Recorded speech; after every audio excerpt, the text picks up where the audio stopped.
Donald Trump tweet করলেন ভারত ও পাকিস্তান যুদ্ধবিরতির জন্য রাজি হয়েছে। কিন্তু ঠিক সেই সময় কাশ্মীরের আকাশে বেজে উঠল সাইরেন। শ্রীনগরে বিস্ফোরণ, পাঞ্জাবে ড্রোন হামলা আর সীমান্তের ওপারে সেনা মুভমেন্ট।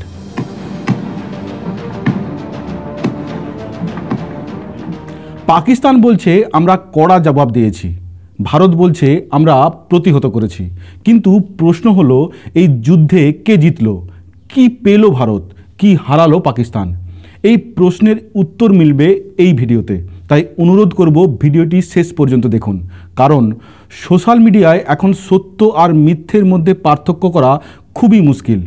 প্রচুর ফেক খবর, বিকৃত ভিডিও, উদ্দেশ্য প্রণোদিত তথ্য। কিন্তু সত্যিটা কি? চলুন ধাপে ধাপে দেখে নিই। I'll find you through the dust and the storm. I'll find you through these machines I'll carry.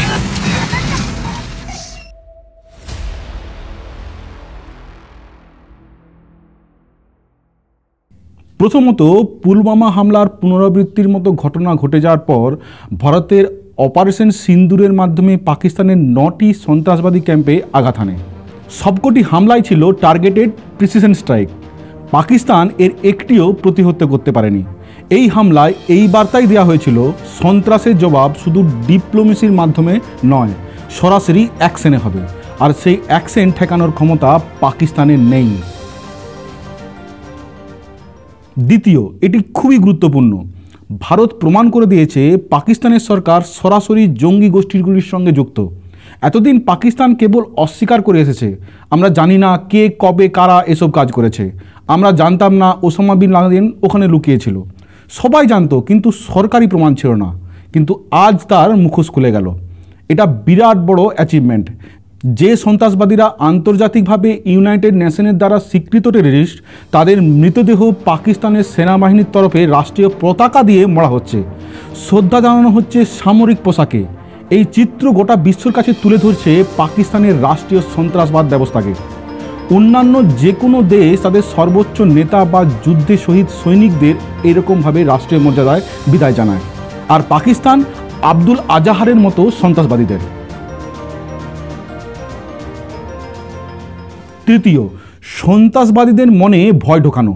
ভারতের হামলায় নিহত হয়েছে মাসুদ আজাহারের অনেক আত্মীয়, ড্যানিয়েল পার্লের হত্যাকারী এবং IC-418 অপহরণের অন্যতম মূল পরিকল্পনাকারী আব্দুল আজাহার।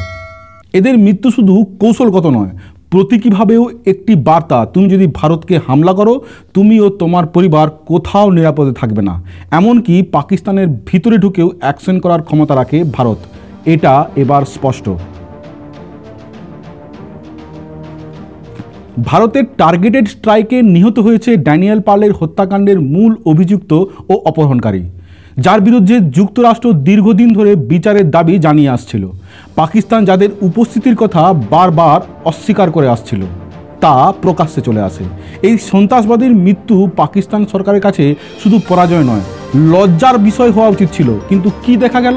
পাকিস্তান তাকে রাষ্ট্রীয় মর্যাদা দিয়ে কবর দিল। সামরিক পোশাক পরা সৈনিকরা দাঁড়িয়ে রইল শোক মিছিলে, জাতীয় পতাকা দিয়ে মরা মরদেহকে শ্রদ্ধা জানানো হলো, যেন এ এক শহীদ সৈনিক। ড্যানিয়েল পার্ল ছিলেন একজন সাংবাদিক। তাকে নির্মমভাবে হত্যা করা হয়েছিল কেবল তার কাজের জন্য, এবং আজ তার হত্যাকারীকে পাকিস্তান গর্বের সঙ্গে শ্রদ্ধা জানাচ্ছে। এই ঘটনার পর ড্যানিয়েল পার্লের বাবা পাকিস্তানের বিরুদ্ধে কড়া ভাষায় মুখ খুলেছেন। এটাও আমেরিকার জনতা দেখুক।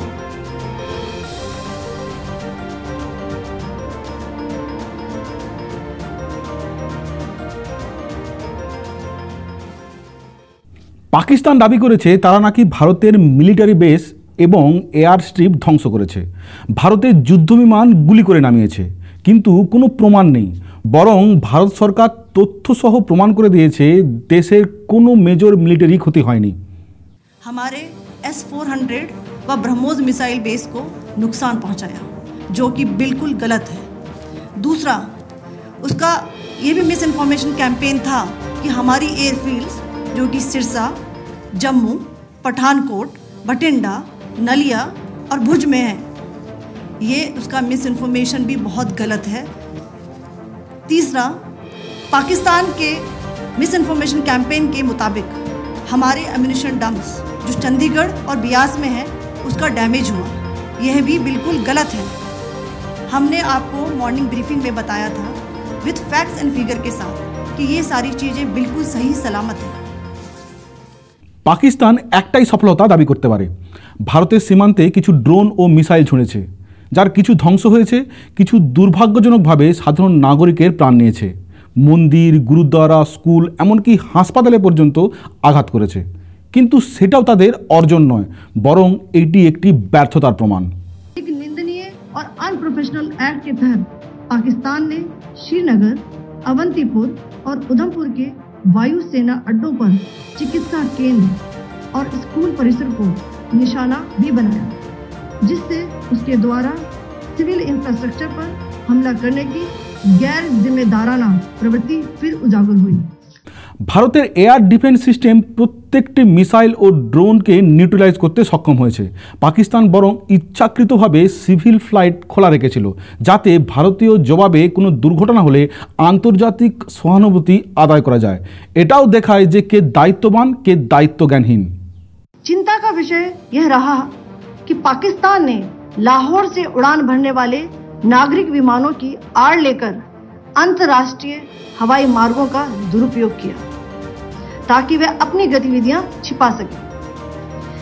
ऐसी चालों ने भारतीय वायु प्रतिरक्षा तंत्र को नागरिक सुरक्षा सुनिश्चित करते हुए अत्यधिक संयम के साथ कार्य करने के लिए विवश किया। পাকিস্তান অলরেডি তাদের যুদ্ধ বিজয়ের প্রস্তুতি শুরু করে দিয়েছে। কেন পাকিস্তান এই মিথ্যে ন্যারেটিভ তুলে ধরছে তা আমি এই উপরের ভিডিওতে ব্যাখ্যা করেছি। বর্তমান বিশ্বে সবচেয়ে বড় যুদ্ধ হচ্ছে তথ্যের যুদ্ধ। সোশ্যাল মিডিয়ায় এখন ভরে গিয়েছে বিকৃত, বিভ্রান্তিকর, এমনকি ভুয়ো ভিডিওতে। এমনকি কিছু মেন স্ট্রিম মিডিয়াও যাচাই না করেই ফেক ছবি চালাচ্ছে। 1999 কার্গিল যুদ্ধে যেভাবে মিডিয়া দায়িত্ব নিয়েছিল, আজ তা দেখা যায় না। ভারতের স্বরাষ্ট্র মন্ত্রককে এখন মিডিয়াকে সতর্ক করতে হচ্ছে।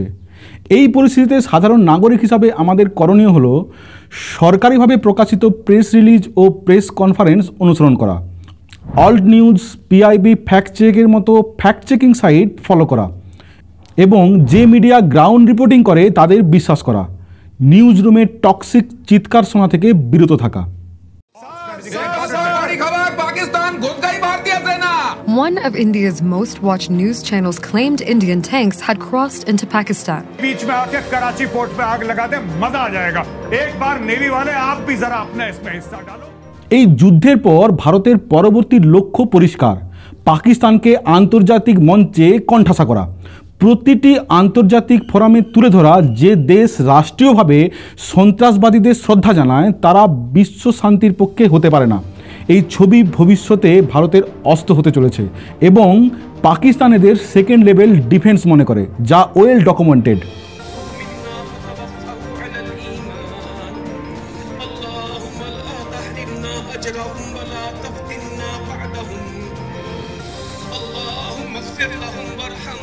এই যুদ্ধে কে জিতলো কে হারলো তার বিচার শুধু মাটির দখল বা মৃতদেহের সংখ্যা নয়, কোন দেশের কি উদ্দেশ্য ছিল ও কতটা সফল হলো সেটা সবচেয়ে বড় মাপকাঠি। ভারতবর্ষ এই উদ্দেশ্যে 100% সফল ও পাকিস্তান ততটাই বিফল। পুলওয়ামা সন্ত্রাসের মুখ্য উদ্দেশ্য ছিল ভারতের অভ্যন্তরে বিভাজন তৈরি করা। ভারতবর্ষ প্রমাণ করে দিয়েছে আমরা এক ছিলাম, আছি, থাকব। তাই বোধহয় ভারত সরকার অপারেশন সিন্দুর সফল হওয়ার পর প্রেস ব্রিফিংয়ের জন্য কর্নেল সোফিয়া কুরেশি ও উইং কমান্ডার ভূমিকা সিংকে পাঠানো হয়। এটা যথেষ্ট তাৎপর্যপূর্ণ।